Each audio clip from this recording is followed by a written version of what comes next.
نحمده ونصلي على رسوله الكريم اما بعد فاعوذ بالله من الشيطان الرجيم بسم الله الرحمن الرحيم رب اشرح لي صدري ويسر لي امري واحلل عقدة من لساني يفقهوا قولي۔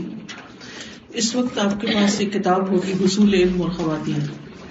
عام طور پر خواتین کے بارے میں یہ سوچا جاتا ہے کہ ان کا کام بس صرف گھرداری، وہ گھر چلائیں، بچے پیدا کریں، بچوں کی تربیت کریں، اپنا نماز روزہ کریں اور بس، اس سے آگے ان کا کوئی کام نہیں۔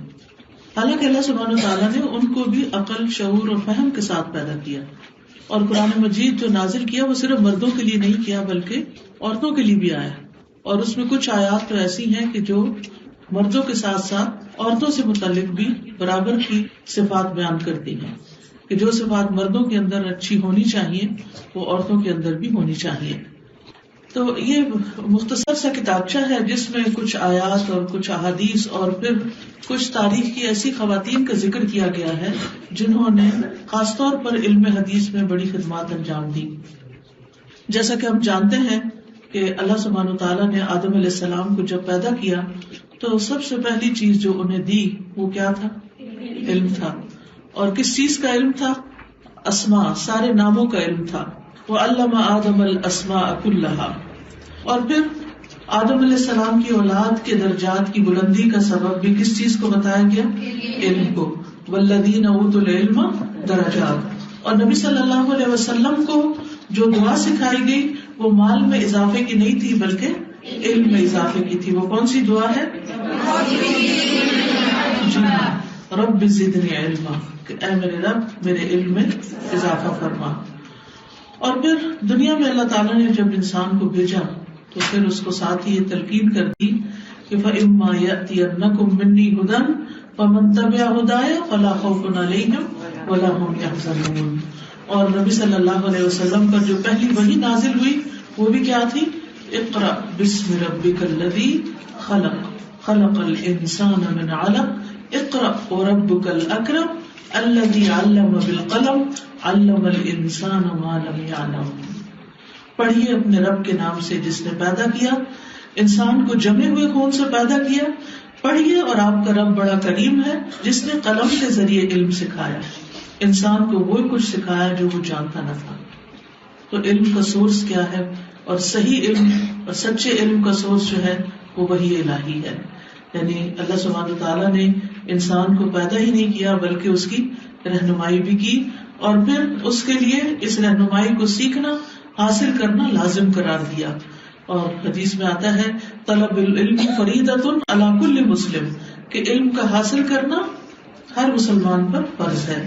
اور پھر اس میں آپ دیکھیے کہ ہر مسلمان میں مرد بھی شامل ہیں اور عورتیں بھی شامل ہیں۔ اور اس میں ہم دیکھتے ہیں کہ خاص طور پر لڑکیوں کی تعلیم کے لیے جو حدیث آتی ہے سنن ابن ماجہ میں، من کان لہ ثلاث بنات فصبر علیہن واطعمہن وسقاہن وکساہن من جدتہ کن لہ حجابا من النار یوم القیامہ۔ جس کی 3 بیٹیاں ہوں وہ ان کی پیدائش میں صبر کرے، ان کو اپنے مقدور پر خوشی سے کھلائے پلائے اور پہنائے تو یہ بیٹیاں اس کے لیے قیامت کے دن آگ سے آڑ بن جائیں گی۔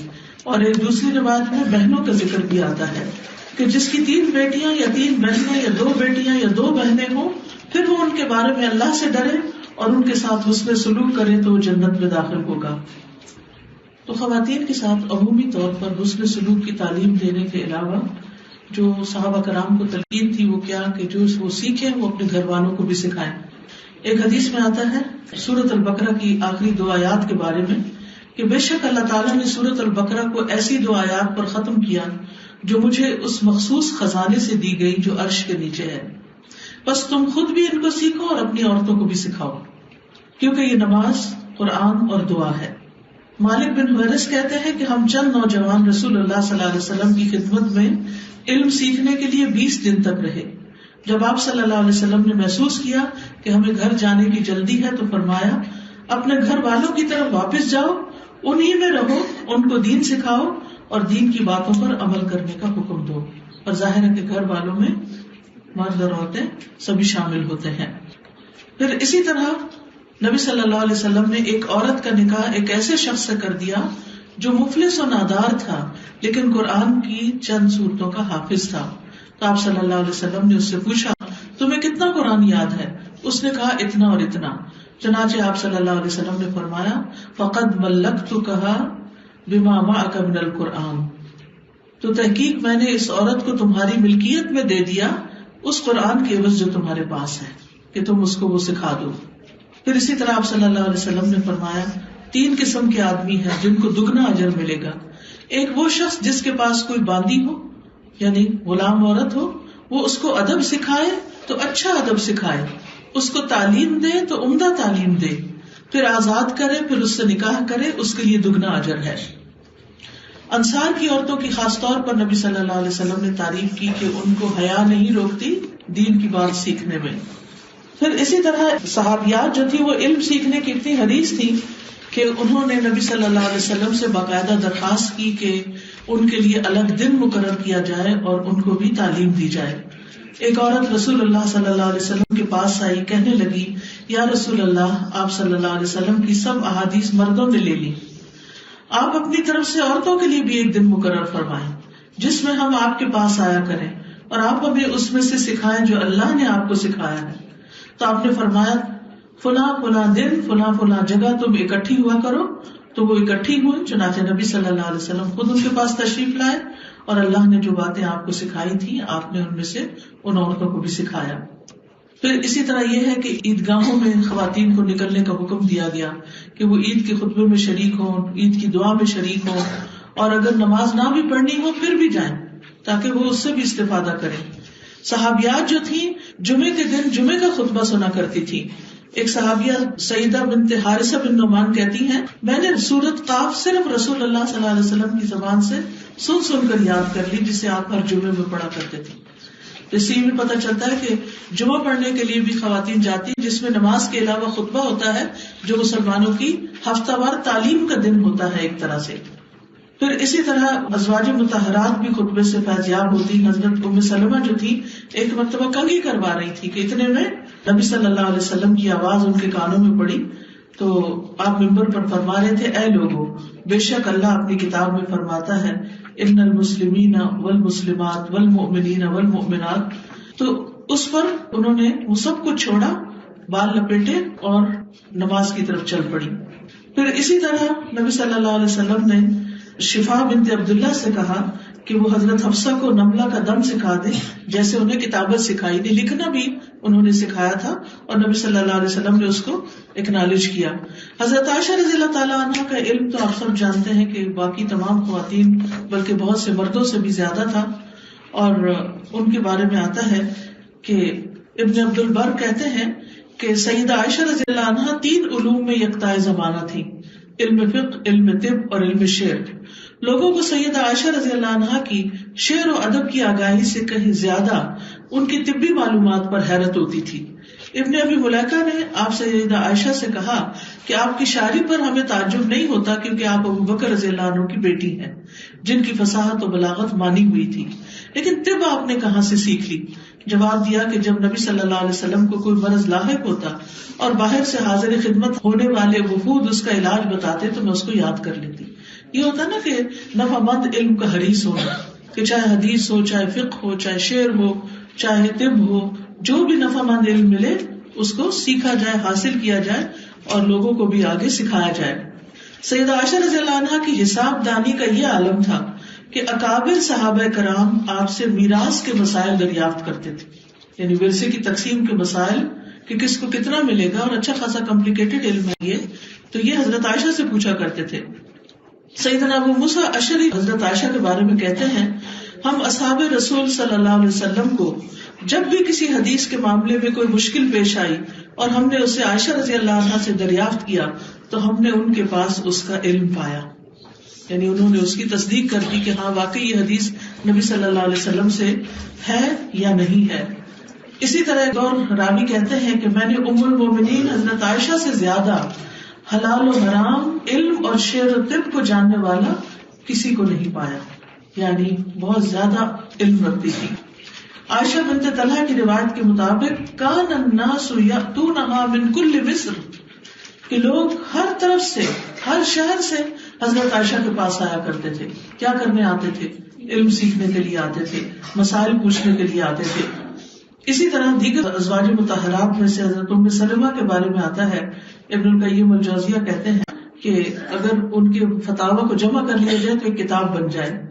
وہ کہتے ہیں کہ صحابہ میں اگر کسی چیز پر کوئی اختلاف ہو جاتا تو امہات المومنین میں سے کوئی بھی نبی صلی اللہ علیہ وسلم سے اس سلسلے میں کوئی حدیث بیان کرتی تو وہ فوراً اس کو قبول کر لیتے اور اپنے تمام اختلافات چھوڑ کر اس کی طرف رجوع کرتے. تو اس سے ہمیں کیا سبق ملتا ہے؟ ان باتوں سے ہمیں کیا بات سیکھنے کو ملی ہے؟ جب حق سامنے آ جائے تو اس کو اگر پتہ چل جائے واقعی یہ حق ہے تو قبول کر لینا, اسے لے لینا چاہیے. ٹھیک ہے, علم کا حریص ہونا چاہیے. اور ایک علم سیکھنے کے بعد ہمت نہیں ہار کے بیٹھ جانی چاہیے. مثلاً جن لوگوں نے قرآن کا کورس کر لیا انہیں کیا کرنا چاہیے؟ بخاری کا کورس کرنا چاہیے, حدیث کا کورس کرنا چاہیے. جو حدیث کا کورس کر رہے ہیں انہیں کیا سیکھنا چاہیے؟ فقہ القلوب سیکھنا چاہیے.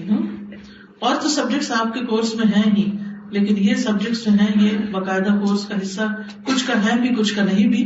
لیکن یہ ہے کہ جب یعنی موقع ملے تو پھر صرف ایک چیز پر ہی قناعت نہ کر لیں کہ ہم نے قرآن پڑھ لیا اور یہی ہمارے لیے کافی ہے, بلکہ یہ سفر کب سے کب تک رہنا چاہیے. جی, ماں کی گود سے لے کر قبر تک. بلکہ اب تو یہ کہتے ہیں کہ ماں کے پیٹ میں بچہ جب سننے کے قابل ہو جاتا ہے تو وہاں سے ہی وہ سیکھنا شروع کر دیتا ہے. جو کچھ ماں پڑھتی ہے, بولتی ہے, جو آس پاس میں آوازیں ہوتی ہیں وہ اس تک پہنچتی ہیں اور اس میں باقاعدہ تجربات کیے جا رہے ہیں. بعض لوگوں کے بارے میں میں نے پڑھا کہ وہ جیسے یہودی خواتین جو ہیں وہ اپنے بچوں کو میتھمیٹکس کے مشکل سوال سکھانے کے لیے پریگنینسی میں ہی خود میتھمیٹکس اس طرح سیکھنا شروع کر دیتی ہیں کہ ان کے بچے جو ہیں وہ جب پیدا ہوں تو وہ پہلے سے ہی تیار ہوں, اور جس خاص فیلڈ میں انہیں اپنے بچے کو بھیجنا ہوتا ہے اس کے علم میں مائیں خود علم حاصل کرنا شروع کر دیتی ہیں. لیکن ہمارے ہاں عورتیں کیا کرتی ہیں جب ان کا بچہ پیدا ہونے والا ہوتا ہے, اگر وہ پڑھ بھی رہی ہوں تو چھوڑ کے بیٹھ جاتی ہیں. کیا ہے, اب پریگنینسی ہو گئی, اور اگر بچہ پیدا ہو جائے تو پھر تو پکی چھٹی ہو جاتی ہے. جس چیز کا انسان کو شوق ہوتا ہے, جس چیز کا حرص ہوتا ہے, اس کے لیے وقت نکالتا ہے, اس کے لیے پلان بناتا ہے کہ میں نے اپنے باقی کام کس وقت میں کرنا ہے اور علم کس وقت حاصل کرنا ہے. جو دین ہمیں کہتا ہے کہ مرتے دم تک, قبر میں جانے تک تم علم حاصل کرو, اس میں ہم کس طرح صرف اپنی خواہشات کی تکمیل کے لیے وقت لگا سکتے ہیں کہ ہم جو جی چاہے بس کھائیں پیئیں, مزے کے کھانے کھائیں, ایک کے بعد ایک چیز ٹرائی کریں اور گھومے پھریں, سیر و تفریح کریں, سوئیں, آرام کریں اور بس حیوانوں کی طرح زندگی بسر کر کے چلے جائیں اور اپنے آپ کو کسی مشقت میں نہ ڈالیں. یہ تو اپنے ساتھ بہت بڑی زیادتی ہے. یہ اتنی ساری مثالیں جو ہم نے سنی ہیں, بھی خاص طور پر عائشہ رضی اللہ تعالیٰ عنہا اور دیگر ازواج کے حوالے سے, تو ہم خواتین کے لیے بہت موٹیویشن نظر آ رہی ہے کہ ایک تو ہم علم حاصل کریں اور پھر اس کو آگے پہنچانے کے حوالے سے بھی اپنا کردار ادا کریں, اور جس بھی رول میں ہم ہیں اس میں لوگوں تک بات کو پہنچائیں. اور اس کے علاوہ بھی ہم دیکھتے ہیں کہ جو صحابیات تھیں ازواج کے علاوہ بھی, ان کی جب ہم سیرت کا مطالعہ کرتے ہیں تو اس میں بھی بہت سی ایسی ہمیں صحابیات ملتی ہیں کہ جنہوں نے اپنے اپنے میدانوں میں کوئی نہ کوئی کارنامہ ضرور سر انجام دیا ہے. بالکل.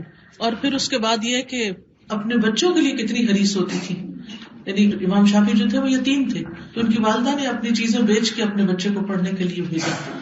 اور امام بخاری کی والدہ کا تو آپ کو پتہ ہی ہے کہ کس طرح وہ روتی تھی جب امام بخاری بخار کی وجہ سے نابینا ہو گئے تھے, اور انہوں نے یہ عہد کیا کہ اللہ ان کو زندگی دے اور ان کی نگاہ لوٹائے تو میں ان کو دین کے لیے وقف کروں گی. اور پھر انہوں نے اپنا وعدہ پورا کیا, اور آج آپ دیکھیں امت پر کتنا بڑا احسان ہے کہ اللہ سبحانہ تعالیٰ کی کتاب کے بعد بخاری جیسی کتاب جو ہے وہ ہمیں ملی ہے ان کی محنتوں کی وجہ سے. اور کس طرح ماں نے جدائیاں بھی برداشت کی اپنے بچوں کی. 16 سال تک امام بخاری اپنے گھر سے دور رہے تھے اس کتاب کی لکھنے میں, علم حاصل کرنے میں اور پھر اس کو مرتب کرنے میں. اور وہ اور ان کے بھائی اور والدہ حج کے لیے گئے, وہ لوگ واپس آ گئے اور امام بخاری وہیں سیکھنے کے لیے رہ گئے. اور پھر اتنا عرصہ گھر والوں سے کوئی کانٹیکٹ بھی نہیں ہوتا تھا. ہم تو ہر روز ہی بیٹھ کے اپنے دور رہنے والے رشتے داروں کے ساتھ فون پہ اور ویڈیو کالز اور واٹس ایپ پہ اور ہر منٹ میں ہم بس چھوٹی چھوٹی باتیں ہی شیئر کر رہے ہوتے ہیں. آج کیا کھایا, آج کیا پکایا, آج کہاں گئے, کیا پہنا, کیا خریدا, بس صرف یہی ہماری باتیں, اور یہ ساری دنیا میں ہی رہ جانی, آگے ہمارے ساتھ کسی چیز نے نہیں جانا. السلام علیکم. اصل میں نے جو دیکھا وہ یہ کہ بچوں سے جو محبت ہے وہ ثابت ہی تب ہوتی ہے جب ماں سے بچوں کو کچھ سکھاتے، اور سکھانے کے لیے سیکھنا ضروری ہے. مائیں سیکھتی ہیں خود بخود بچے سیکھتے چلے جاتے ہیں. کیونکہ جو ماں کے اندر ہوگا نا، دیکھیں ماں خود نہیں کھاتی بچے کو کھلاتی، خود نہیں سوتی بچے کو سلاتی، ہر چیز میں قربانی کرتی ہے نا. تو ماں کے پاس اگر علم ہوگا تو وہ سب سے پہلے کس کو دے گی؟ اپنے بچے کو دے گی. السلام علیکم. استاذہ مجھے تو یہی سمجھ میں آتا ہے کہ ہم خواتین خاص طور پر جو ہیں وہ بہت زیادہ ٹائم اپنا ضائع کر دیتے ہیں بلا وجہ میں. حالانکہ اگر دیکھا جائے ذرا بھی ہم کوشش کریں، جیسے اس میں تھا کہ نیک کا حریص ہونا چاہیے، جیسے وہ حریص تھی، اگر ہم بھی ہو جائیں تو آج بھی ہم بدل سکتے ہیں کایا. جیسے کسی کا کال کیا نا کہ آپ مجھے ایک اچھی ماں دو تو میں تمہیں اچھی نسل دوں گا. تو آج ہم مائیں جو ہیں وہ ان کو رول پلے کرنے کی ضرورت ہے کہ ہم خود بھی سیکھیں اور آگے اپنے بچوں کو اور اگلی نسلوں کو بھی سکھائیں. بالکل. مجھے یاد ہے کہ میں بہت چھوٹی ہوتی تھی، ابھی میں نے اسکول میں نہیں شروع کیا تھا، بہت ہی چھوٹی. تو میری والدہ کو والد جو تھے مشکات المصابیح پڑھاتے تھے، حدیث پڑھاتے تھے، صبح ترجمہ بھی پڑھایا. تو مشکات المصابیح کے شروع میں جو قبر کا بیان آتا ہے نا، اس میں حدیثیں بہت سخت ہے. تو وہ جو چیز پڑھتی تھی نا پھر ہمیں سناتی تھی. تو کھانا پکاتے ہوئے چولہے پہ بیٹھ کے وہ ہمیں حدیثیں سنایا کرتی تھی. تو وہ جو بچپن کی پھر تربیت ہوتی ہے نا، پھر وہ بندے کے دل میں وہ بیٹھ جاتی ہے.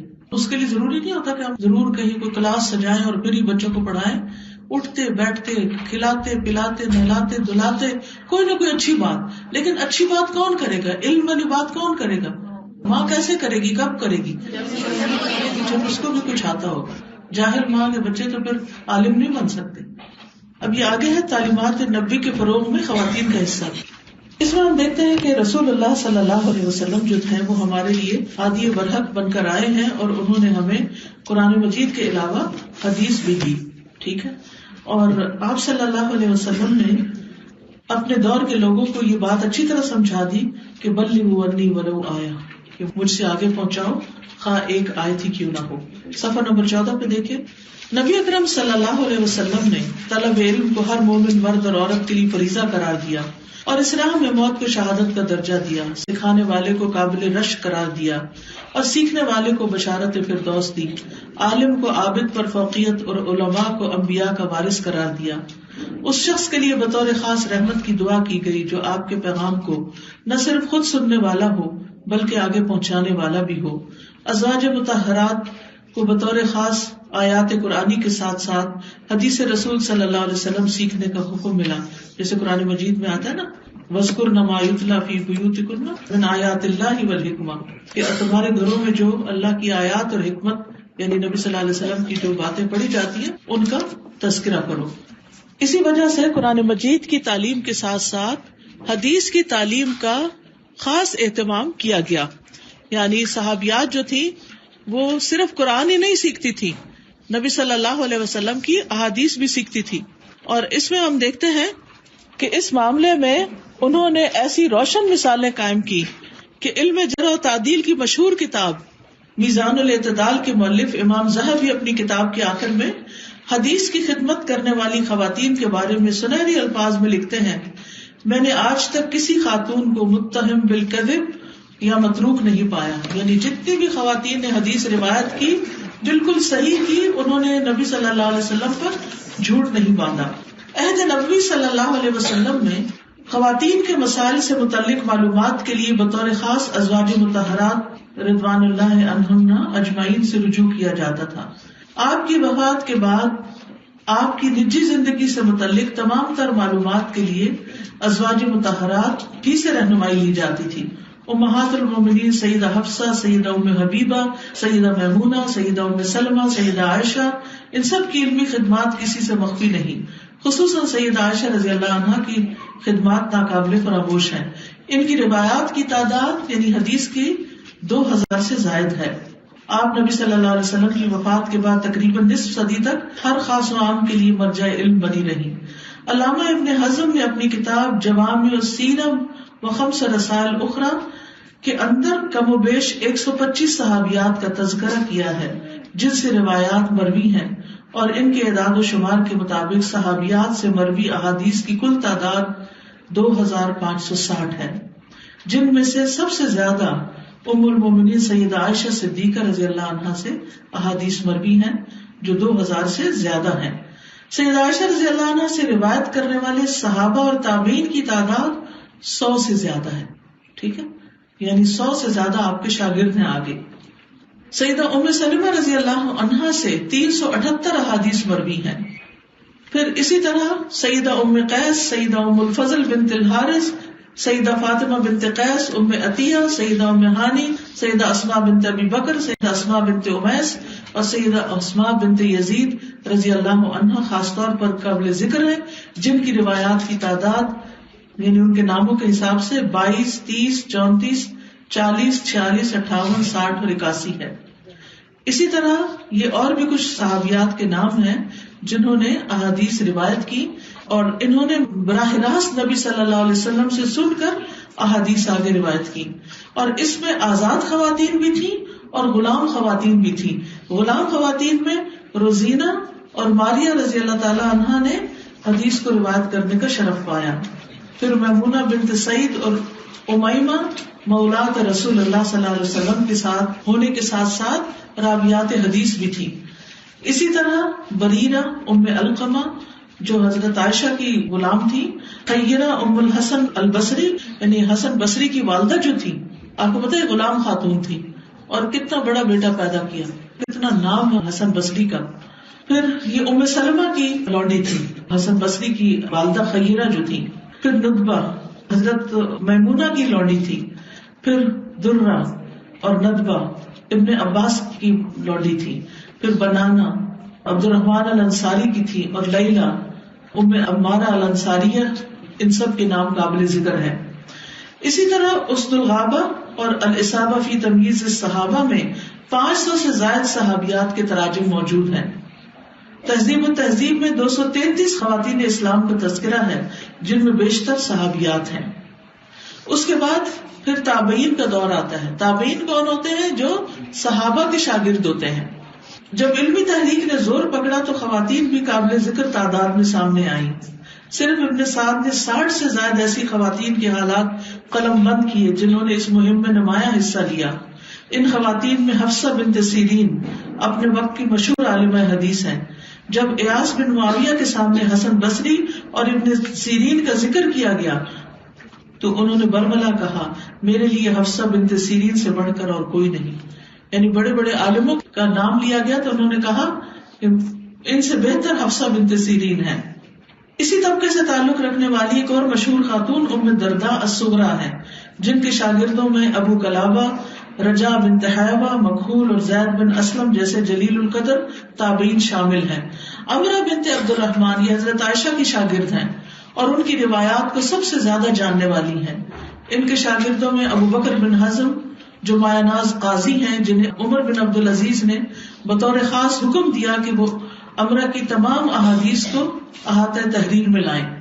انہی کے بارے میں ابن شہاب زہری قاسم بن محمد کو کہتے ہیں, میں تمہیں علم کا بہت حریص دیکھتا ہوں, کیا میں تمہیں اس کے خزانے پر مطلع نہ کروں؟ علم حاصل کرنا چاہتے ہو تو جاؤ عمرہ کے پاس. قاسم بن محمد کا کہنا ہے کہ عمرہ کے پاس جا کر مجھے ایسے لگا کہ وہ کبھی نہ خشک ہونے والا سمندر ہے. یعنی اتنا زیادہ علم تھا ان کے پاس جو وہ آگے سے آگے روایت کر رہے تھے. اور ابن المدینی نے ان کے لیے احد ثقات العلماء کے الفاظ استعمال کیے ہیں. ان کی وفات 103 یا 116 ہجری میں ہوئی. مشہور تابعی سعید بن مسیب, ان کی بیٹی ابنۃ المسیب کے نام سے مشہور تھی. ان کے شوہر شادی سے پہلے سعید بن مسیب سے درس حدیث لیتے تھے.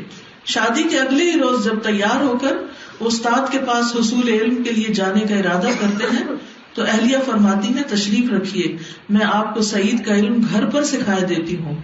ٹھیک ہے, آپ بتائیے کہ ہم میں سے کوئی خاتون یہ کہہ سکتی ہے کہ میں آپ کو وہ سب کچھ سکھا دیتی ہوں جو آپ کسی بڑے عالم کے پاس جا کے سیکھنے والا ہے؟ ہم تو ضرورت ہی نہیں. ایک تو ہمارے معاشرے میں عورت کی قدر نہیں, اور دوسرا یہ کہ عورت نے اپنی قدر خود کھوئی ہے لو سیلف اسٹیم کی وجہ سے, کچھ نہ کر کے. یہاں سے کیا سیکھا, کیا انسپریشن لی؟ کہا گیا تھا کہ آزاد خواتین کے ساتھ جو غلام تھے انہوں نے دین حاصل کیا, اس سے بہت ایک موٹیویشن ملی ہے کہ آج کل اس طرح غلامی تو نہیں ہے, لیکن سسرال میں جا کے کہا جاتا ہے کہ اب ہماری ذمہ داریوں بہت زیادہ بڑھ گئی ہے, تو جب اندر ہٹس ہوگی ان کی تو انشاءاللہ ہم حاصل وہاں سے بھی رستے بن جائیں. اور دوسرا یہ کہ جو ہماری کام کرنے والی خواتین ہیں ہم ان کو کب پڑھاتے ہیں, ان کو نہیں سکھاتے. ہم کہتے ہیں ان کا کام صرف جھاڑو کپڑا لگانا ہے، ہمیں کھانا بنا دے، لیکن ان کا علم سے کوئی تعلق نہیں. تو غلام خواتین کی عام زندگی تو یہی تھی، لیکن علم کے مقام پر وہ بہت بلند درجے انہوں نے حاصل. آپ سوچئے ام سلمہ کی لونڈی ہیں خیرہ، جن کے بیٹے ہیں حسن بصری. اگر ماں جاہل ہوتی تو حسن بصری جیسے بیٹے کی تربیت نہ کرتی، اور ان کی تربیت میں ام سلمہ کا بھی بڑا ہاتھ ہے. میں یہ سوچ رہی تھی کہ ان خواتین کا کنٹریبیوشن کتنا زیادہ تھا کہ ان کے زمانے کے جو مرد حضرات تھے وہ بھی اس کا اعتراف کرتے، ایکنالج کرتے تھے. بالکل. اور اس سے پتہ چلتا ہے کتنی محنت انہوں نے کی ہوگی ان خواتین نے. تو آج ہم چونکہ وہ محنت ہی نہیں کر پاتے تو کوئی ہمیں ایکنالج ہی نہیں کرتا. جی استاذہ، یہی بات ہے کہ ان کا جو شوق اور حرص ہے اس کا ہونا بہت ضروری ہے. میں اپنی والدہ محترمہ کا ذکر کرنا چاہوں گی، جن کو اس قدر قرآن سے محبت تھی، بس وہ کہتی تھی کہ میرے دن رات قرآن کی خدمت میں بسر ہو. الحمدللہ اللہ تعالیٰ نے پھر آگے سے استاد بھی ایسے ہی دیے کہ جس کی وجہ سے انہوں نے پورا گھر اپنا، جس جگہ پر آج ہم بیٹھے ہوئے آج وہ دنیا سے چلی گئی ہیں، لیکن وہ جگہ انہوں نے اللہ کے دین کے لیے تا قیامت وقف کی. اور انہوں نے یہ دعا کی تھی کہ یا اللہ اس جگہ کو ہمیشہ آباد رکھنا. اور علم سے ان کو محبت تھی، اور آپ یقین کریں کہ ان کو اپنی دنیا کی کوئی فکر نہیں تھی. مطلب گھر میں کوئی کام کیا ہے نہیں کیا، ان کو بس یہ تھا کہ اللہ کے کام میں کوئی فرق نہیں آنا چاہیے. تو الحمدللہ آج ہم سب فائدہ اٹھا رہے ہیں. بالکل بالکل. اور انہوں نے استاذہ کا بہت ادب کیا. وہ کہتی تھی کہ جن راستوں سے وہ چل کر آتی ہیں تو میرا دل چاہتا ہے کہ میں اس راستے میں پھول بچھاؤں. وہ مجھے کہتی کہ عائشہ تمہیں نہیں پتا یہ کون ہستی ہے. اس کی بنیادی وجہ علم سے محبت تھی نا، ورنہ ہم کیا چیز ہیں، ہم تو کچھ نہیں ہے. جب انسان کو علم سے محبت ہوتی ہے، علم والوں سے بھی ہو جاتی ہے، کتابوں سے بھی ہو جاتی ہے، ایسی جگہوں سے بھی ہو جاتی ہے کہ جہاں پر علم سیکھا سکھایا جاتا ہے. جی الحمدللہ یہ سب پڑھ کے تو میں تو بہت شکر کر رہی ہوں استاذہ. میرے اندر اتنا شکر آتا ہے جب میں کسی ایسی جگہ پہ آتی ہوں ماشاء اللہ، اور دیکھتی ہوں اللہ نے ایک سلسلہ تو شروع کیا، اور ابھی لوگوں میں شوق بھی ہے، ذوق بھی ہے، پڑھنا بھی چاہتے ہیں، اور اللہ تعالیٰ اس سلسلے کو قائم رکھے. ہمیں بہت اس دور میں شکر کرنا چاہیے. بالکل. بس میں یہ چاہتی ہوں کہ اور محنت کریں. جی بالکل. اور محنت کریں، یعنی صرف کوئی ایک کورس کر کے، ایک کتاب پڑھ کے، ایک کلاس اٹینڈ کر کے راضی ہو کے نہ بیٹھ جائیں، آگے بڑھیں.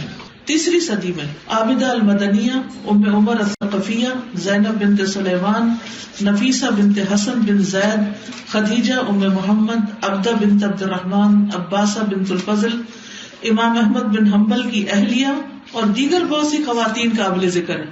اچھا، جب ہمارے شوہر یا باپ یا کوئی بھائی عالم بن جائے تو عام طور پہ ہمارا کیا ہوتا ہے کہ میں ان کی بیوی ہوں، میں ان کی بیٹی ہوں، میں ان کی بہن ہوں، بس ہمارے لیے یہی اعزاز کافی. امام احمد بن حنبل کی اہلیہ جو ہیں وہ خاص طور پر قابل ذکر ہیں، جنہوں نے حدیث رسول صلی اللہ علیہ وسلم پر باقاعدہ درس دیے. یعنی امام احمد بن حنبل تو امام تھے ہی، لیکن گھر والے بھی ساتھ اس میں شریک تھے، جن میں بڑے بڑے محدثین شامل ہوتے تھے. سبحان اللہ.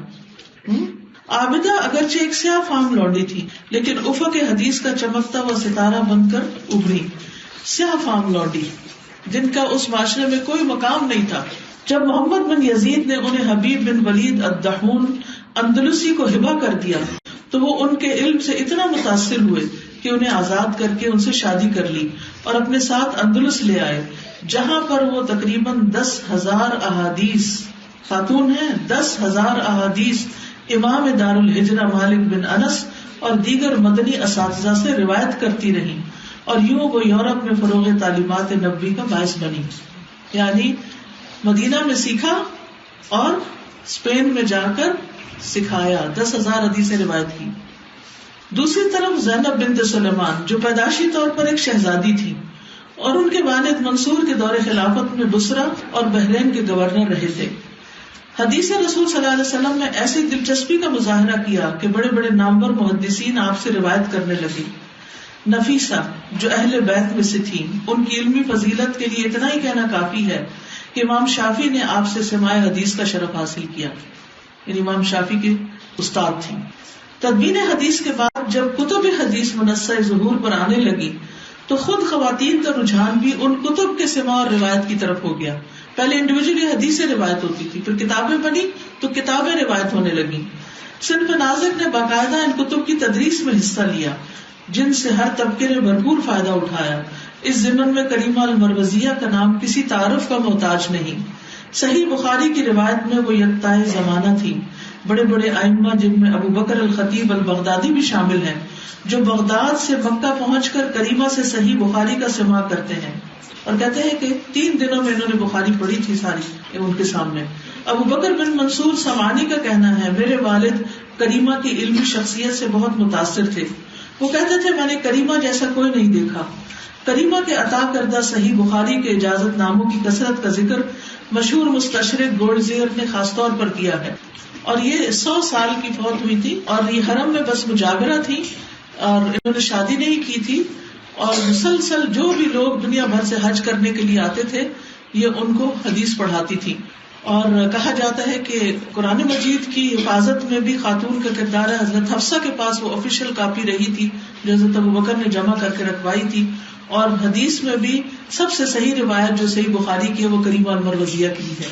یعنی نبی صلی اللہ علیہ وسلم سے جو حدیث چلی وہ روایت ہوئی, اور پھر جیسے قرآن مجید نازل ہوا, پھر حضرت ابوبکر کے دور میں اکٹھا ہوا, اور پھر حضرت حفصہ کے پاس آئے, پھر اس سے کاپیاں بن کر حضرت عثمان کے دور میں وہ مختلف آفیشیل کاپیز آگے گئی تھی.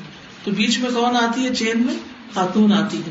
ادھر بھی احادیث جمع ہوئی, امام بخاری نے صحیح احادیث کو جمع کیا, اور پھر وہ کتاب آگے روایت ہونے لگی, تو کریمہ المروزیہ کے ذریعے پھر آگے حدیث جاتی ہے, یعنی صحیح بخاری آگے روایت ہوتی ہے.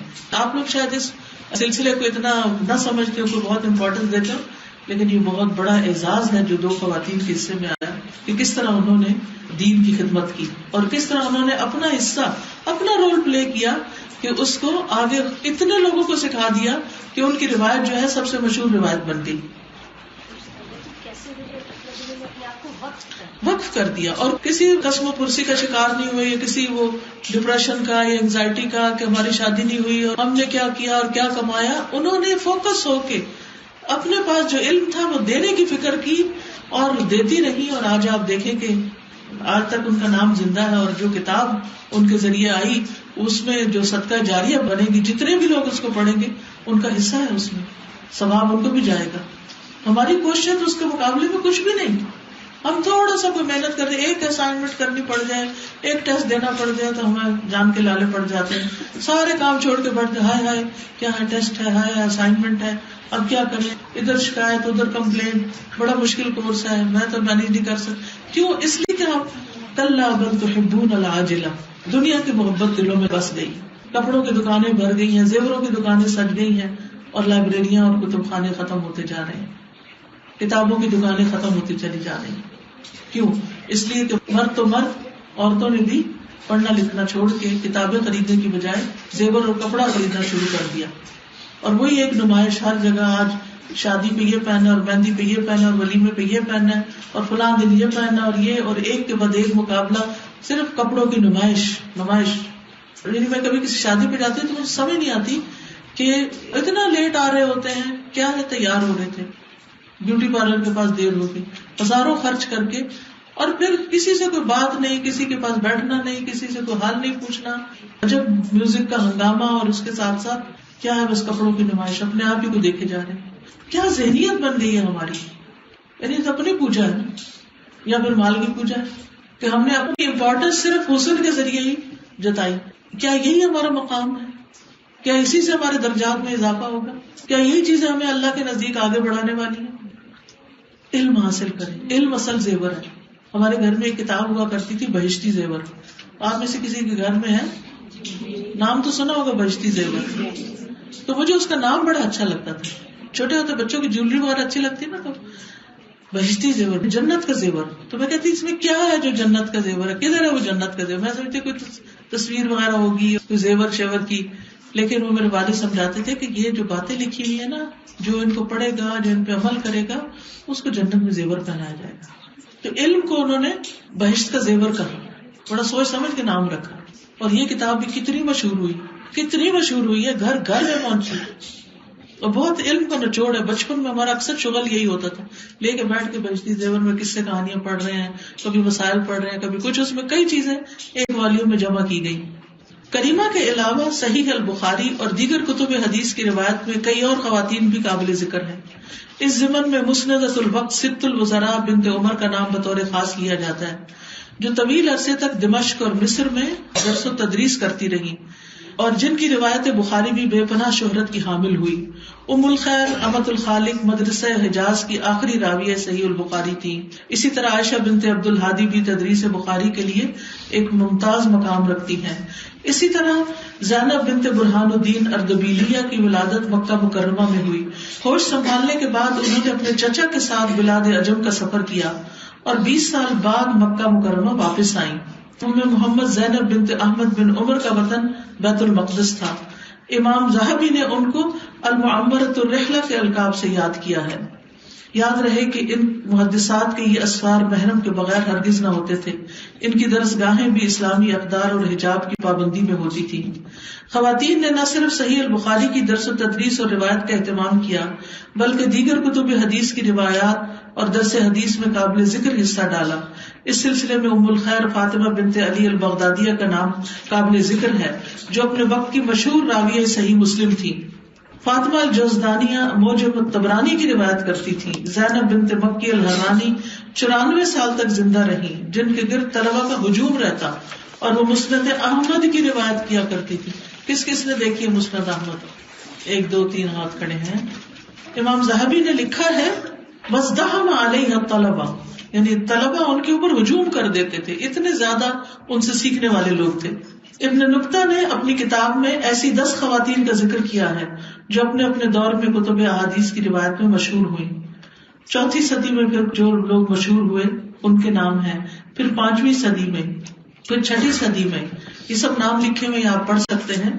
طلب حدیث اور خصوصاً سند عالی کے حصول کے لیے رحلہ ہر دور کے محدثین کا مطمع نظر رہا ہے. تاریخ نے ہر دور میں اپنے اندر طویل اور صبر آزما سفر کی روشن مثالیں سمو رکھی ہیں. موجودہ دور میں تو ہر طرح کے ذرائع آمد و رفت بسہولت میسر ہیں، لیکن ماضی میں موجود وسائل کی عدم موجودگی کے باوجود خواتین اس میدان میں پیچھے نہ رہیں اور اس راہ میں پیش آنے والی سہولتوں کا بھرپور مقابلہ کیا. ام محمد زینب بنت احمد المقدسی نے طلب حدیث کی خاطر فلسطین سے مصر، شام اور مدینہ کا سفر کیا. زینب علماء سے علم حدیث حاصل کرنے اور اجازت حدیث لینے کے بعد جب مسند تدریس پر بیٹھی تو طلبہ سماع حدیث کے لیے دور دراز کا سفر طے کر کے ان کے پاس آئے. یعنی یہ خواتین جو تھیں یہ معلمات، مدرسات، محدثات ہوتی تھیں اور بہت سے مرد حضرات ان سے حدیث سیکھتے تھے آ کے. فاطمہ بنت سعد اصفہان ایران میں پیدا ہوئی لیکن طلب حدیث اور روایت حدیث کے لیے مصر تک گئی. ست الخطباء نے مصر اور دمشق کا سفر اختیار کیا. ام عبداللہ المقدسیہ نے 740 ہجری میں حدیث میں بغداد، ماردین، شام، اسکندریہ اور قاہرہ کا طویل سفر کیا. اس دوران کثیر تعداد میں بڑے بڑے شیوخ سے سماع کیا اور کئی کتب کی روایت بھی کی. امام ذہبی نے لکھا ہے تکاثروا علیہا وتفردت وروت کتبا کبارا کہ لوگوں نے کثرت سے ان سے علم حاصل کیا اور وہ کچھ بڑی بڑی کتابوں کی روایت میں انفرادی حیثیت رکھتی ہیں، یعنی انہوں نے دوسرے لوگ اس میں شریک نہیں ہیں، ان کی خاص اسپیشلٹی تھی. پھر 7ویں ہجری میں ہم دیکھتے ہیں کہ کیا کیا نام ہے. پھر زینب بنت المکی کے دروازے پر ہمیشہ طلبہ علم کا ہجوم رہتا تھا. شامیہ امت الحق متعدد اجزاء حدیث کی روایت میں منفرد تھی.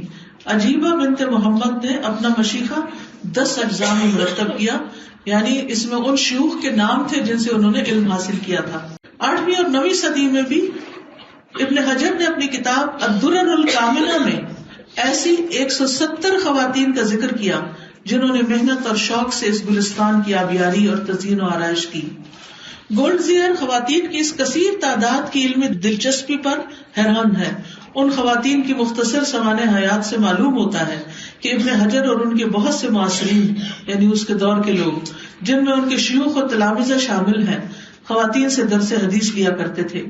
8ویں صدی کی تاریخ کے مطالعے سے جو دلچسپ اور قابل غور حقیقت سامنے آتی ہے وہ یہ کہ اس دور میں مشہور حفاظ، محدثین اور فقہاء کی بیٹیاں اور دیگر اہل خانہ بھی ان کے ہمراہ خدمت حدیث میں مصروف نظر آتے ہیں. کسی اور دور میں یہ چیز اتنی زیادہ نہیں دکھائی دیتی. اسماء بنت محمد بن ابو المواہب بن سرسرہ، امت العزیز بنت ذہبی، امام ذہبی بہت بڑے اسکالر ہیں، سیر اعلام النبلاء نے لکھی ہے، ان کی بیٹی. فاطمہ بنت البرزالی، اسماء بنت الکیکلدی الالائی، رقیہ بنت ابن دقیق العید، یہ بڑے بڑے لوگ ہیں جنہوں نے کتابیں لکھی ہوئی ہیں، بڑے مشہور علماء ہیں محدثین میں سے.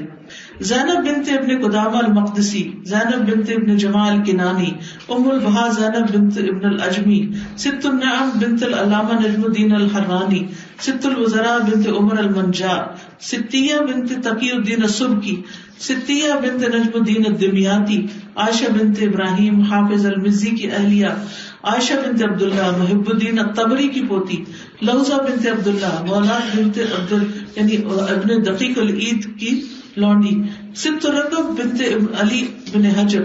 ابن حجر جو ہے انہوں نے صحیح بخاری کی شرح لکھی ہے فتح الباری، تو ان کی یعنی بیٹی زینب بنت عبداللہ تقی الدین ابن تیمیہ کی بھتیجی رحمہ اللہ. ان سب پر اللہ رحم کرے، یہ خاص طور پر مشہور ہوئی اس دور میں. تاریخ دمشق کے مؤلف ابن عساکر اپنے مشیخہ میں ان 80 خواتین کا ذکر کرتے ہیں جن سے انہوں نے درس حدیث لیا. یعنی ایک اسکالر کے کتنی استانیاں ہیں؟ 80. یعنی مردوں کے علاوہ 80 عورتوں سے علم حاصل کیا. پھر ان کے علم کی وسعت آپ دیکھیں. ابو طاہر السلفی نے اپنے مشیخہ البغدادیہ موجم الصفر اور مشیخہ الاصبہانیہ میں، ابو سعید سمعانی الخبیر فی موجم الکبیر میں متعدد خواتین کو اپنے شیوخ میں شمار کرتے ہیں جن سے انہوں نے بطریق سماع یا اجازہ روایت کی. وفیات العیان کے مؤلف ابن خلکان زینب بنت اشری کے شاگرد رہے. ابن بطوطہ کا شمار اگرچہ محدثین میں نہیں ہوتا لیکن طلب حدیث کے شوق میں متعدد خواتین و حضرات اور خصوصاً زینب بنت احمد الکمال سے سماع کیا. 9ویں صدی کے مشہور محدث عفیف الدین جنید نے سنن داروی کا درس فاطمہ بنت احمد القاسم سے لیا. نفیسہ بنت ابراہیم امام غزالی اور امام ذہبی کے استاد رہی. حافظ العراقی اور الحیثمی العرب بنت محمد البخاری کے شاگرد رہے. عائشہ بنت محمد الحرانیہ جو سلائی کڑھائی کر کے اپنا پیٹ پالتی تھی، کثرت روایت کے علاوہ بعض اجزاء حدیث کی روایت میں منفرد حیثیت رکھتی تھی. یعنی ایسا نہیں کہ ساری خواتین بڑی امیر تھیں اور ان کو سوائے علم حاصل کرنے کا کوئی کام نہیں تھا. سلائی کڑھائی بھی نہیں، جیسے ہمارے یہاں درزن ہوگی یا کوئی بھی پیشہ ہو کسی کا، تو کوئی بھی پیچھے نہ رہے کہ میرا تو کام صرف یہ ہے محنت مزدوری کرنا، تو میں نے پڑھنا نہیں. علم تو ہر ایک کے لیے لازم ہے. ابن بطوطہ نے ان سے اپنے سفر دمشق کے دوران 726 میں جامعہ بنی امیہ میں سماع حدیث کیا. ام الخیر حجازیہ مصر کی جامع عمرو بن العاص میں مسند تدریس پر فائز رہی. جب علم انسٹیٹیوشنلائز ہوا، یعنی انسٹیٹیوشنز بنے، مدارس بنے، تو پھر ان خواتین کی مجلسیں وہاں بھی لگی.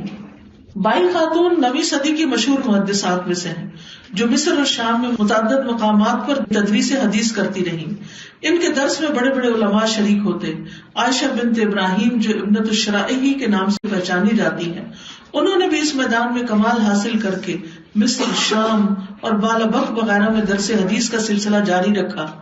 9ویں صدی میں جس کثیر تعداد میں خواتین تعلیمات نبوی کے فروغ میں مصروف نظر آتی ہیں، تعداد کے اعتبار سے یہ کثرت دوسرے ادوار میں نظر نہیں آتی.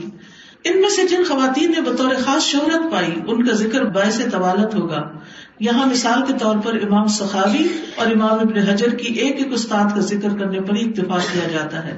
ام ہانی مریم بنت عبد الرحمن الحرینیہ جنہیں ادب، شعر اور خطاطی میں مہارت کے علاوہ حفظ قرآن اور اسلامی علوم پر عبور تھا، انہیں قاہرہ اور مکہ میں حدیث کی تعلیم حاصل کرنے کا موقع ملا. آج کے دور میں بڑی فخر کی بات سمجھی جاتی کہ ہمارا بیٹا یا بیٹی فلاں ملک میں پڑھنے کے لیے گیا، اور یہ 9ویں صدی کی محدثات ہیں کہ جو علم حاصل کرنے کے لیے مختلف ملکوں میں جا رہی ہیں. انہوں نے باقاعدہ تدریس کے ساتھ اجازت نامے جاری کر سرٹیفکیٹ جاری کرنے کا سلسلہ جاری کیا. بنت الازرع بھی اس میدان میں سند کی حیثیت رکھتی تھی. ان کے اساتذہ کی تعداد کا اندازہ اس بات سے لگایا جا سکتا ہے کہ ابن حجر نے ان کی باقاعدہ ایک موجم مرتب کی کتاب لکھی صرف ان کے استادوں پر. خواتین کی تدریسی سرگرمیاں جو ہیں یہ صرف نجی سطح پر چند اشخاص کے لیے نہیں تھیں، مدارس میں بھی جاری رہی. 9ویں صدی کی محدثات میں رضاء النامے کے مصنف سخاوی ہیں. اس کتاب کی آخری جلد تمام تر خواتین کے لیے مختص کی گئی ہے، جن میں اکثریت ایسی خواتین کی ہے جن کا اکثر تعلق کسی نہ کسی حدیث کے حوالے سے رہا ہے. پھر اسی طرح ترکی، مصر اور شام کی تعلیمی سفر کے دوران یعنی مجھے خود پرسنلی ایسے کئی مخطوطات دیکھنے کا موقع ملا جن پر ثبت شدہ سند سماع سے ظاہر ہوتا تھا کہ خواتین و حضرات کی کثیر تعداد ایسے دروس میں شامل ہوتی جو مختلف مدارس میں منعقد ہوتے. وہاں خواتین بھی مجالس حدیث منعقد کیا کرتی تھی. ام عبداللہ نامی ایک خاتون نے ابن البخاری کے مشیخہ کی تدریس کے بعد ایک تحریر اس کتاب کی صفحہ 250 پہ درج کی، جس سے ظاہر ہوتا ہے کہ 837 ہجری میں انہوں نے ایک مدرسہ میں یہ کتاب 50 مرد اور خواتین کی مشترکہ کلاس میں پڑھائی۔ 10ویں صدی ہجری، 11ویں اور 12ویں صدی رجال حدیث پر لکھی جانے والی کتب الادروسی کی تاریخ، النور السافر اور محی الدین کی خلاصۃ الاخبار اور محمد بن عبداللہ النجدی کے الصحف البابلہ کے مطالعے سے یہ ظاہر ہوتا ہے کہ آہستہ آہستہ خواتین کے رجحان میں کچھ کمی ہو گئی۔ ان کتب میں بمشکل 10-12 محدث خواتین کے نام ملتے ہیں، مگر اس سے یہ نتیجہ نکالنا کہ خواتین میں ذوق حدیث ختم ہو گیا، یہ درست نہیں۔ 13ویں صدی میں فاطمہ بنت احمد الفضیلیہ، جو 12ویں صدی کے آخر میں پیدا ہوئی، ماہر خطاط تھی، خود اپنے ہاتھوں سے بہت سی کتابوں کو نقل کی۔ یاد رکھیے اس زمانے میں لوگ ہاتھوں سے سب کتابیں لکھتے تھے، پریس نہیں تھا، ٹھیک ہے، کوئی پرنٹرز نہیں تھے، اور زندگی کے آخری حصے میں مکہ میں رہائش پذیر ہوئی اور ایک بڑی لائبریری کی بنیاد ڈالی، یعنی صرف کتابیں نہیں لکھی، لائبریریاں بھی بنائی۔ بڑے بڑے علماء ان سے سند حدیث کے لیے رجوع کرتے تھے۔ موجودہ صدی جو پیش رفت ہو رہی ہے وہ امید افزا ہے۔ کتب حدیث کے مخطوطات کی تحقیق اور اشاعت کے ساتھ ساتھ حدیث میں تخصص کا رجحان بھی فروغ پا رہا ہے۔ تحقیق کے میدان میں مصر کی عائشہ عبد الرحمن بنت شاطی، عراق کی منیرہ ناجی، سالم بہیجہ الحسنی، شام کی سکینہ شہابی، پاکستان کی جمیلہ شوکت قابل ذکر ہے۔ عراق کی خدیجہ الحدیثی کی کتاب موقف النحات من الاحتجاج بالحدیث الشریف بھی ایک عمدہ مثال ہے، اور یہ آج کے دور تک یہ کام ہو رہا ہے، بلکہ یہ کافی پرانا لکھا گیا تھا، 91-2 کی شاید لکھی ہوئی یہ تحریر۔ تو اب ڈاکٹر اکرم ندوی جو ہیں آکسفورڈ کے، بیسیکلی انڈین ہیں لیکن وہاں پر جا کے انہوں نے تحقیق کی ہے، انہوں نے تقریباً 40 مجلدات لکھی ہیں 8000 سے زیادہ محدثات کے حالات زندگی پر۔ تو اس سے اندازہ کیا جا سکتا ہے کہ کتنی تعداد میں خواتین جو ہیں وہ مختلف ادوار میں علم کو سیکھتی اور سکھاتی رہی ہیں۔ آج ہم اپنے آپ کو دیکھیں، ہم نے کیا کیا ہے؟ کوئی ایک حدیث کی کتاب پوری پڑھی ہو یا پڑھائی ہو، چھوٹی موٹی کوئی کتاب ہمیں زبردستی پڑھا دے، ٹھونس دے تو ہم کہتے ہیں یہ بھی مشکل ہے۔ تو میرا خیال ہے کہ ہم سب کو اپنے اپنے حال پہ غور کرنا چاہیے کہ ہمارے وقت میں سے کون سا حصہ ایسا نکل سکتا ہے کہ جس میں ہم کانشیس ایفرٹ کریں۔ اب دیکھیں کہ ایک بہت بڑا فتنہ موبائل آ گیا نا، بس اصل علم سے ہم دور ہو گئے، ہم لے کے بیٹھ جاتے ہیں، کبھی تصویریں دیکھنے لگتے ہیں، کبھی ویڈیو بنانے لگتے ہیں، کبھی پوسٹ کرنے لگتے ہیں، کبھی کچھ کرنے، کبھی ادھر ادھر کی باتوں میں اپنا وقت ضائع کر رہے ہیں۔ یعنی کہ اب الحمدللہ جہاں یہ فتنہ ہے وہاں یہ فائدہ مند بھی بڑی چیز ہے۔ وَنَبْلُوكُمْ بِالشَّرِّ وَالْخَيْرِ فتنہ، تو ایک ہی چیز میں شر بھی ہے اور خیر بھی ہے۔ خیر اس کی کیا ہے؟ بے شمار کتب خانے جو ہیں وہ اب آپ کی ہتھیلی پر، آپ سرچ کریں اور آپ کو بڑی بڑی کتابیں مل جائیں گی، آپ ان کو پڑھ سکتے ہیں۔ ایپس بنی ہوئی ہیں جن میں سے آپ مطالعہ کر سکتے ہیں، اور جو سیکھنا چاہے اس کے لیے ریسورسز کی کمی نہیں۔ لیکن اگر ہمارا ہاتھ واٹس ایپ کی بجائے اور فوٹو کی بجائے لائبریریوں اور کتب خانوں کی طرف جائے تو بہت سا علم حاصل ہو سکتا ہے۔ اس میں ایک چیز یہ بھی ہے کہ آپ کی آن لائن کلاس جو آتی ہے اس کو اگر ہم کہیں تو اس سے بھی جی ہاں، آن لائن آتی ہے، فیس بک پہ بھی آتی ہے، اور اس کے علاوہ الہدا لائیو جو ایپ ہے اس پر بھی آتی ہے۔ ڈیلی نوٹیفیکیشن آپ کو مل جاتا ہے کہ کلاس شروع ہونے لگی، گھنٹے سوا گھنٹے کی کلاس ہوتی ہے، اور الحمدللہ کرتے کرتے اب ہم کتاب الاشربہ پر آ گئے ہیں، اور اللہ توفیق دے تو بخاری مکمل ہو تو پھر کچھ اور بھی پڑھائیں۔ لیکن یہ ہے کہ ہماری کوششیں بہت کم ہے، بہت کم۔ محدثین کی جو مجلسیں ہوتی تھی صبح سے لے کے دوپہر اور شام سے لے کے عشاء تک دیر تک چلا کرتی تھی، اور اس میں خلفاء اور علماء اور فقیہ اور یعنی ایک حرص تھی علم کی۔ امام احمد بن حنبل جب بھی سنتے تھے کہ ان کے شہر میں کوئی اسکالر آیا تو وہ دوڑ لگاتے تھے۔ تو 80 سال کے شاید ہو چکے تھے، تو انہیں پتا چلا کسی کے بارے میں کہ کوئی محدث آیا ہے، تو وہ قلم کاغذ اٹھا کے تیز چلتے جا رہے تھے۔ تو کسی نے پوچھا کہ آپ تو خود اتنے بڑے عالم ہیں اور کب تک آپ یہ کریں گے؟ کہا موت تک، تو سیکھنے سے نہیں ہوگا، سیکھتا چلا جاؤں۔ کیونکہ آپ دیکھیں والذین اوتوا العلم درجات، علم کے ساتھ ساتھ درجے بڑھتے جاتے ہیں، اس میں کوتاہی نہ کریں۔ قل هل يستوي الذين يعلمون والذين لا يعلمون، کہہ دیجیے کیا وہ لوگ برابر ہو سکتے ہیں جو جانتے ہیں جو نہیں جانتے؟ آج سے سفر شروع کر دیجیے، تھوڑا تھوڑا کر کے، قطرہ قطرہ کر کے آگے بڑھتے جائیے۔ اور اس میں آپ دیکھیے مثالیں ہر طرح کی موجود ہیں۔ یہ تو مختصر سا ایک چھوٹا سا آرٹیکل ہے، اس سے بھی زیادہ معلومات کتابیں لکھی ہوئی موجود ہیں کہ جس میں آپ دیکھیے محنت کرنے والی خواتین، اور ایسی خواتین جن کے پاس آزادی بھی نہیں تھی, اپنی منمانی بھی نہیں کر سکتی تھی, انہوں نے بھی علم میں اپنا حصہ ڈالا. تو ہمارے لیے کیا مشکل ہے. السلام علیکم استاذہ. جیسے ایک سیاہ فام لونڈی کے بارے میں بتایا گیا تھا کہ وہ اس کا علم اتنا زیادہ تھا کہ آقا نے اسے آزاد کر کے جو ہے اسے شادی کر دی اس کے علم سے متاثر ہو کر. اور آج کل جو ہے وہ خوبصورتی دیکھتے ہیں کہ اس میں کتنی خوبصورتی ہے, لیکن علم کے لحاظ سے جو تھا کہ آج کل بالکل بھی قدر نہیں ہے وہ. استاذہ جی آج کل ہم لوگ یہ سوچتے ہیں کہ ہم نے میڈیکل کر لیا, انجینئرنگ کر لی تو یہی علم ہے, لیکن اصل علم جو قرآن اور سنت کا اور حدیث کا ہمیں دیا جاتا ہے یا جو ہمارے لیے زیادہ امپورٹنٹ ہے ہم لوگ وہ نہیں لیتے. ہمیں زیادہ تر عورتوں کو خاص طور پہ اس طرف آنا چاہیے, قرآن اور سنت کا علم حاصل کرنا چاہیے. جزاک اللہ. السلام علیکم. سادہ مجھے یہاں پہ جس بات میں بہت زیادہ متاثر کیا کہ محدثات ہوتی ہیں, بتایا گیا تھا کہ انہوں نے حجاب کی پابندی میں رہ کے ان کا سفر طے کیا, اور آج ہمارے معاشرے میں اسی چیز کو زیادہ مشکل بنا دیا کہ حجاب جو ہے ان کے ہم رکاوٹ ہے. دادا میں تو یہ سوچ رہی تھی کہ یعنی ماضی میں ان کے پاس اتنی فیسلٹیز بھی نہیں تھی, لیکن انہیں علم کا اتنا شوق تھا, اور آج ہمارے پاس جتنی فیسلٹیز ہیں تو ہم اتنا علم سے دور لیزی ہو گئے, لیزی ہو گئے.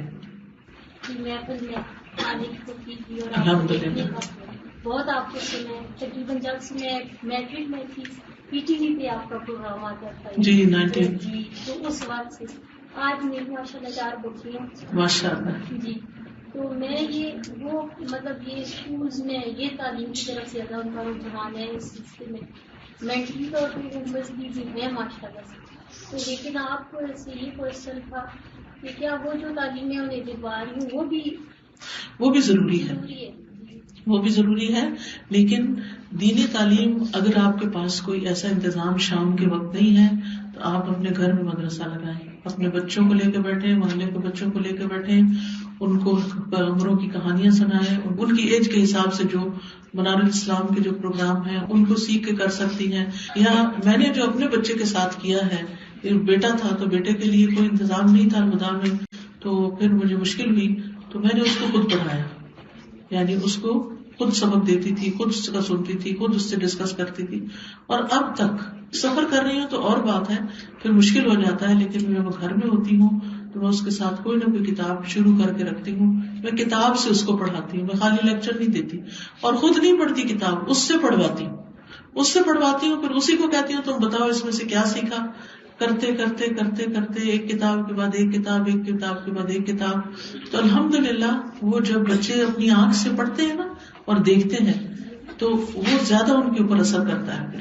وہ اساتذہ میں ایک بچی میری بڑی جو ہے ماشاء اللہ وہ لیول کرتی ہے, تو وہ آپ کو پتہ ہے یہ ایسا سسٹم ہے, اس میں جینس وغیرہ پہنتے ہیں, وہ اس نے پہنی, لیکن میں نے اسے اس طرح نہیں روکا, فورس نہیں کیا کہ تم نہ کرو زبردستی, لیکن اب اللہ پاک نے دل میں ایسا ڈالا ہے کہ ہمیشہ اسے مجھے سمپل دیکھا ہے, ہمیشہ دیکھا ہے. میں نے 2-3 جگہ سے ٹیچنگ بھی چھوڑی کہ آپ اس طرح کریں, لیکن میں نہیں ان کے لیول پہ آ سکتی.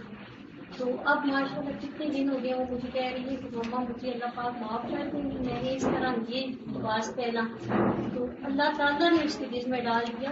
تو میں اس بات سے بہت خوش ہوئی کہ اے اللہ پاک کہ میں نہیں کہنا چاہ رہی تھی زبردستی, بالکل میں کرتی بھی تو شاید نہیں.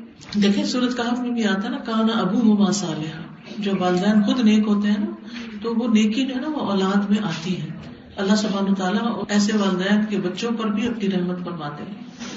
میں ایک بات سوچ رہی تھی کہ اس دور میں بھی عورت کا علم سکھانا, مرد اس بات کی فکر نہیں کرتے کہ ہم کس سے سیکھ رہے ہیں, کہ وہ عورت ہے یا مرد ہے. لیکن ہمارے معاشرے میں کیا ہوتا ہے کہ جب جیسے ہی کوئی عورت, جیسے ہم اپنی مثال لے لیں, جیسے تھوڑا سا پڑھ کے اپنے گھر پہ جائیں گی یا کچھ بتائیں گی تو سب سے پہلے ہمیں ان کا ریٹ دیکھنا پڑتا ہے.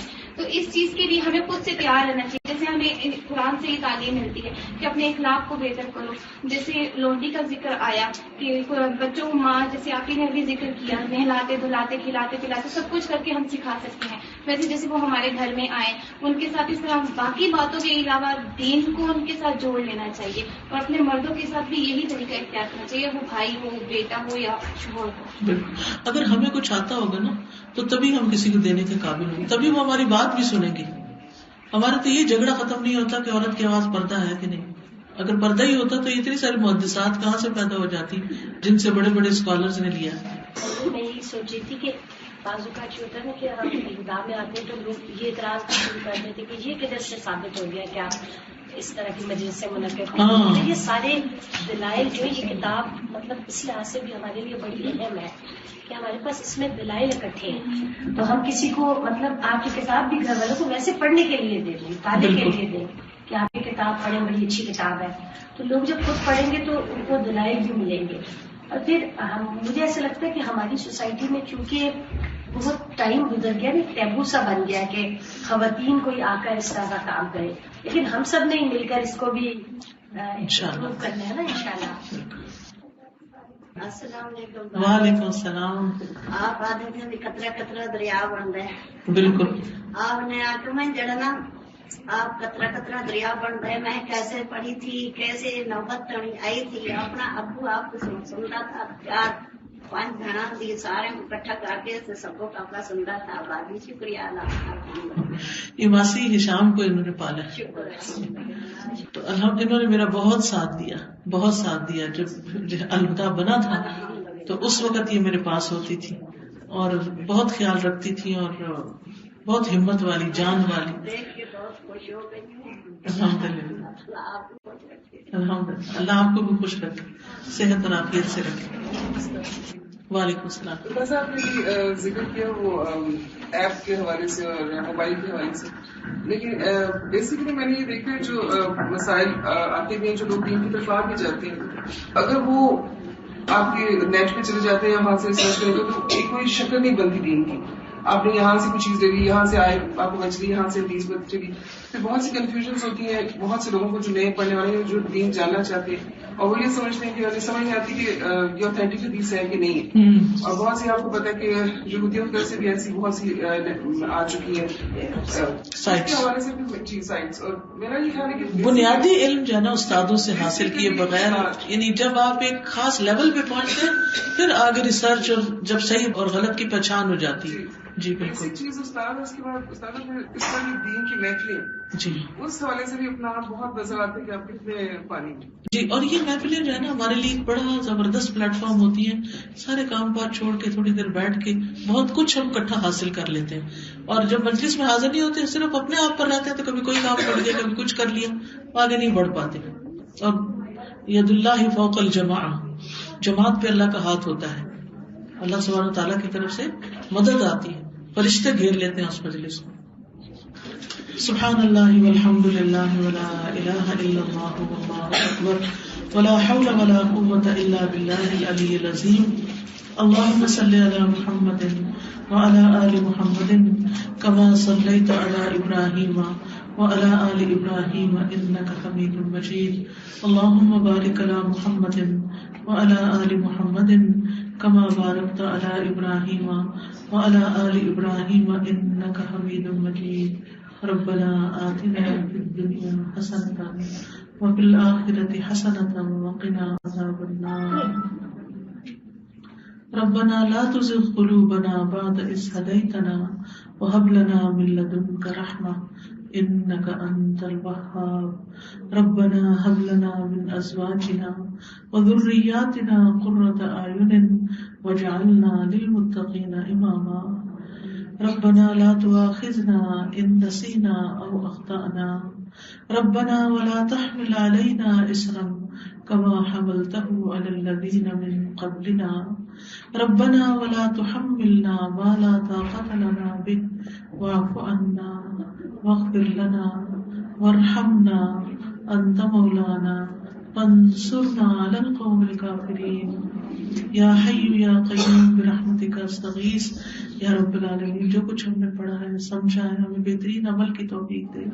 اللہ اس گھر پر, اس جگہ پر, اس بلڈنگ پر, ان بچیوں پر, ان پڑھنے والوں اور پڑھانے والوں سب پر اپنی رحمت اور برکت نازل فرما.